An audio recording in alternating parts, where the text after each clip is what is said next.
अब व्यापार पर व्यापार बदल कर देख लिए, धन भी हमारा कहीं डूब गया, आ नहीं रहा है, तो प्रयास करना 3 स्थान पर चढ़ाई गई बेलपत्र हमें सुख का अनुभव करा देती। बहुत ध्यान लगाइए।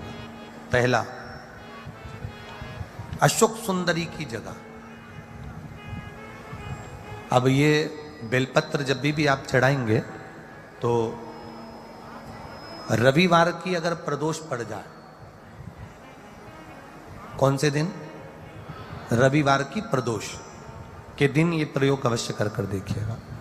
ज्यादा बार नहीं करना है, केवल एक ही बार करना, बाबा उस स्वयं कृपा करेगा। अपने मंदिर में, अर्थात अपने घर के पास कोई मंदिर हो, शिवालय हो, देवालय हो, जहां शंकर भगवान विराजमान हो, शिवलिंग हो, ऐसी जगह पर अवश्य करें। हमें कहीं दूर जाकर ये प्रयोग नहीं करना है। अपने शिवालय, अपने जो घर के आसपास में शिवालय हो वो। एक बेलपत्र अशोक सुंदरी वाली जगह। अब उसको अशोक सुंदरी की जगह पर भी चढ़ाने का तरीका क्या है? ये शिवलिंग है, ये जलाधारी है, ये जल बहता है, बीच में जो मोटी सी लाइन है वो अशोक सुंदरी का स्थान। ये जो भाग है षडानंद कार्तिकेय गणेश जी और कार्तिकेय जी का। जलाधारी मतलब माता पार्वती जी का हस्तकमल। शिवलिंग मतलब भगवान शंकर का स्वरूप। ऊपर से जो बूंद बूंद पानी इस पर गिरता है वो शंकर भगवान की 5 लड़कियां, जया, विषहरा, शामली बारी, दौतली और देव। शिव जी की 5 लड़कियां ऊपर, एक लड़की शंकर भगवान की 6 नंबर की अशोक सुंदरी उनके चरणारविंद के पास, उनके गणेश, षडानंद, कार्तिकेय के मध्य में। जब हम बेलपत्र चढ़ाएंगे तो उस बेलपत्र को चढ़ाते समय आपकी जो बेलपत्र की डंडी है वो बेलपत्र, रविवार प्रदोष के दिन का ये उपाय है महाराज। ये बेलपत्र की जो डंडी है, इस डंडी का भाग शिवलिंग की ओर होना चाहिए। ये जो डंडी है इसका भाग अशोक सुंदरी पर जब चढ़ाएंगे तो शिवलिंग की ओर इसका भाग होगा महाराज। दूसरी, बेलपत्र को जब हम समर्पित करेंगे तो जलाधारी का जया, विषहरा, शामरीबारी, दौतली, देव।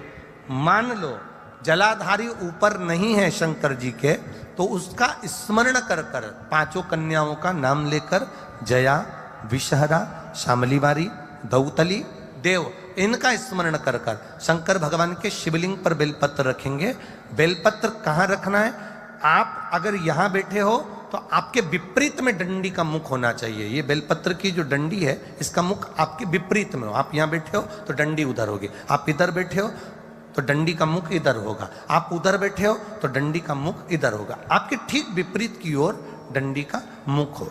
ये 2 जगह बेलपत्र समर्पित करने के बाद तृतीय बेलपत्र शिवलिंग की जो जलाधारी है, जहां पर भगवान शंकर का शिवलिंग रखा है, वहां स्पर्श कराकर, केवल छुआना है, स्पर्श कराकर बेलपत्री के पेड़ के नीचे ही कोई कंकर हो, कोई शंकर हो या कोई मिट्टी का ढेला हो, नी हो, तो वहीं मिट्टी को थोड़ी सी ऊंची कर कर एक बेलपत्र बैठकर इस बेलपत्री की डंडी जड़ की ओर, मतलब जो वृक्ष होता है उस ओर इस डंडी का मुख होना चाहिए।